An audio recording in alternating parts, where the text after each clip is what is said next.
Vous êtes en compagnie de Radio Taïwan International et tout de suite, Jean-Yves Heurtebise vous présente son émission Géopolitique en Asie.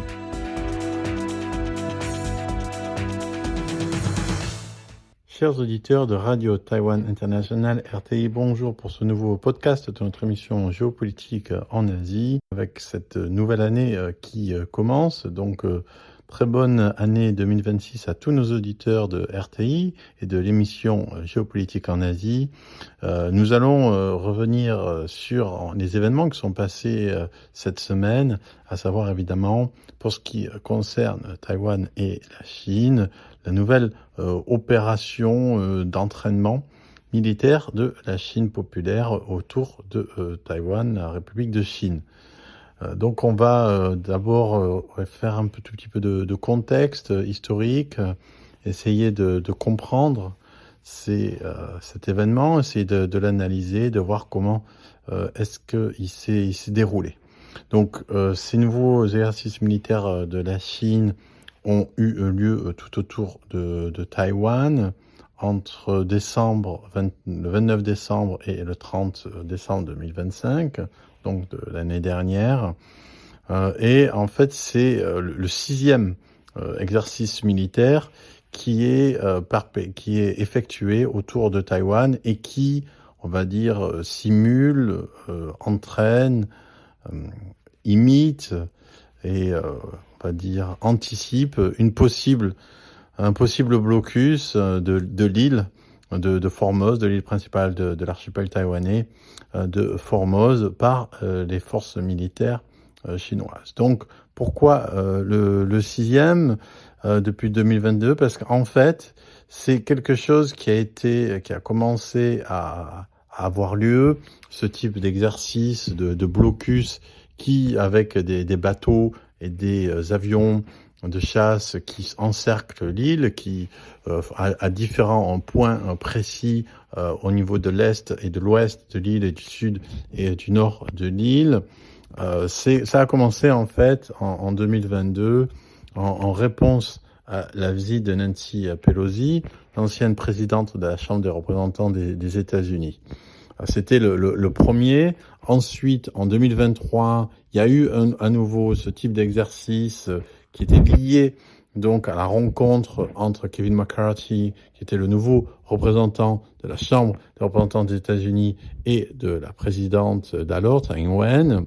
Donc c'était ces deux événements en 2022 et 2023. Mais ensuite, en 2024, ça a été quelque chose qui a été non seulement annualisé, mais qui a même été répété 2 fois dans l'année. Alors pourquoi est-ce que ça a été répété 2 fois dans l'année? Parce qu'en fait, c'est quelque chose d'assez intéressant, d'assez technique. C'est-à-dire qu'en fait, les fenêtres temporelles au niveau de la météo, au niveau de la présence des cyclones, au niveau de la visibilité possible, c'est pas toute l'invasion possible ou l'encerclement possible de Taïwan, l'encerclement préparant une invasion notamment amphibie, c'est pas quelque chose qui est possible de façon aussi simple et aussi rapide. Il y a donc tout un ensemble de critères à prendre en compte, étant donné surtout que donc les eaux entre les deux rives du détroit peuvent être très tumultueuses à différentes périodes de l'année, sans parler évidemment des typhons. Donc en 2024, il y avait eu 2 exercices qui s'appelaient Joint Sword A et Joint Sword B. Donc le premier en mai 2024, le deuxième en octobre 2024. Et cette année, donc enfin l'année dernière, en avril 2025, il y a eu ce qu'on appelait l'opération Tonnerre d'avril 2025. Donc donc c'est toujours cette frange, comme on voit, avril-mai, de cette même fenêtre temporelle. Donc printemps, une possibilité au printemps, une possibilité, on va dire, une possibilité vers l'automne. Et cette fois-ci, cette opération a eu lieu le 29 décembre. C'est très tard dans l'année. Donc il y a eu aussi beaucoup de cyclones, de typhons pendant l'automne. Ça peut être une raison de ce décalage d'exercice qui était prévu. Mais on peut aussi, donc ça a été souvent dit, en fait, ça a été, on va dire, l'argument principal qui a été énoncé dans la plupart des journaux.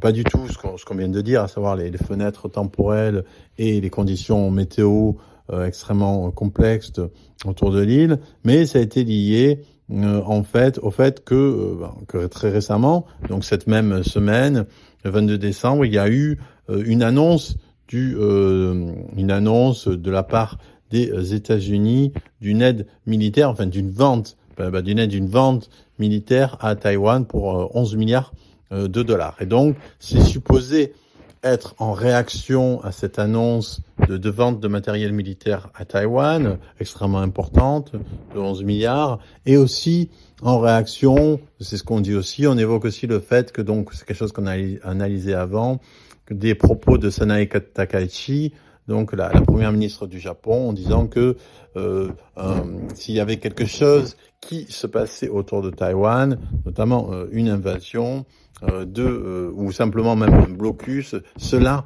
devrait affecter le Japon, et si cela devait, donc c'est inconditionnel, si cela devait affecter le Japon, il est très probable, c'est ce qu'avait dit Sanae Takaichi, c'est ce qu'elle disait, c'est ce qu'elle avait dit, que du coup, cela obligerait aussi les forces japonaises à intervenir, et ça a fait tout un scandale avec la Chine, avec des réactions dont on a parlé, notamment l'ambassadeur chinois à Osaka qui proposait de couper le cou de la première ministre, avec aussi tout un ensemble de mesures prises contre les touristes. Mais en réalité, si on regarde les chiffres aujourd'hui, on constate qu'en fait, même s'il y a eu une courte période pendant les fêtes de Noël, tout ce qui est les annonces de booking pour les Chinois du continent sur le Japon sont en fait en hausse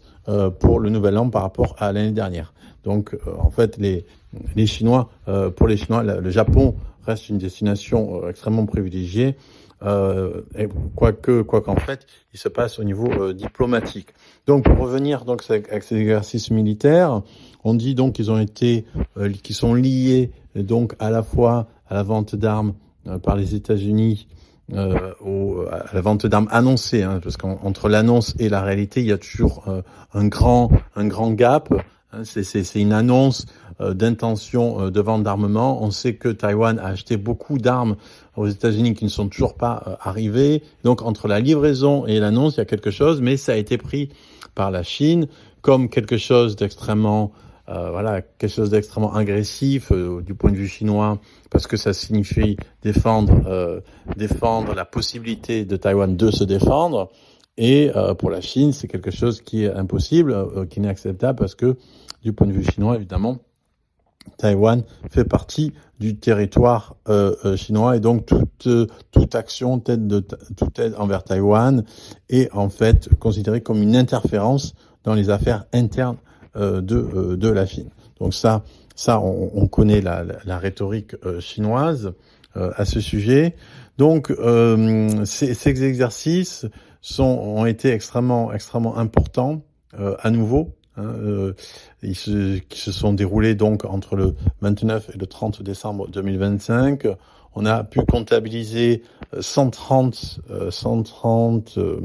jets et fighters chinois, 130 avions de chasse chinois et drones, et aussi 14 vaisseaux militaires, et d'autres aussi. En plus, donc selon le ministère taïwanais de la Défense, il y aurait eu 27 missiles qui ont été tirés. Donc c'est quelque chose qui est extrêmement réel. Et donc ça, c'est sur ce point sur lequel on finira cette première partie de ce podcast en essayant de préciser ce point. C'est-à-dire que quand on dit que ces tirs, ces exercices militaires, ces préparations, une invasion à travers un blocus des 4 parties différentes de l'île, à l'est, ouest, nord, sud, quand on dit en fait qu'il s'agit de réaction à quelque chose qui vient donc de l'étranger, dans la relation de Taïwan aux États-Unis surtout, en fait, c'est une manière aussi de rationaliser et de justifier au fond ces exercices. Donc, c'est ça le premier problème. Le deuxième problème, c'est que s'agit pas simplement, ces exercices ne sont pas là simplement pour faire discours. Ces exercices, ils sont pas là simplement pour dire quelque chose. Ces exercices, ils sont là pour faire quelque chose et c'est pour préparer.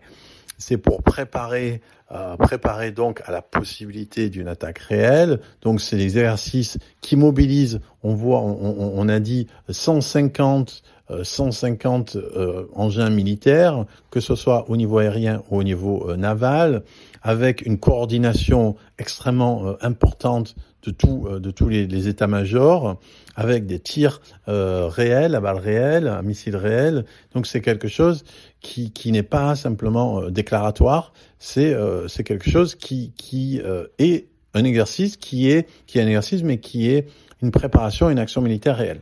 Donc c'est quelque chose qui veut qui sert à la fois à préparer les troupes, mais aussi le deuxième effet, c'est évidemment quelque chose qui vise à maintenir une pression psychologique donc sur les 23 millions d'habitants de Taïwan et sur le gouvernement, et c'est évidemment aussi une manière de faire de l'interférence politique, puisque ça dit aux Taïwanais, choisissez mieux vos représentants politiques, et si un parti est plus favorable aux relations avec la Chine, choisissez celui-là plutôt qu'un autre, sinon vous paierez le prix de votre volonté d'indépendance. Et donc c'est ce que dit aussi la Chine. La Chine dit que elle fait cet exercice pour punir les indépendantistes de Taïwan, mais on sait évidemment que là aussi c'est quelque chose d'extrêmement problématique, de pas très convaincant, parce que le jour où un missile tombe sur Taïwan, il va pas faire la différence entre les gens qui sont pro-Chine ou pro-Taïwan. Il y aura des morts même chez des gens qui peuvent adhérer au KMT et être très proches de la Chine. Et évidemment, à ce moment-là, si la Chine attaque Taïwan, elle pourra plus tout à fait dire qu'elle veut s'en prendre que aux indépendantistes, puisque tous les Taïwanais seront touchés.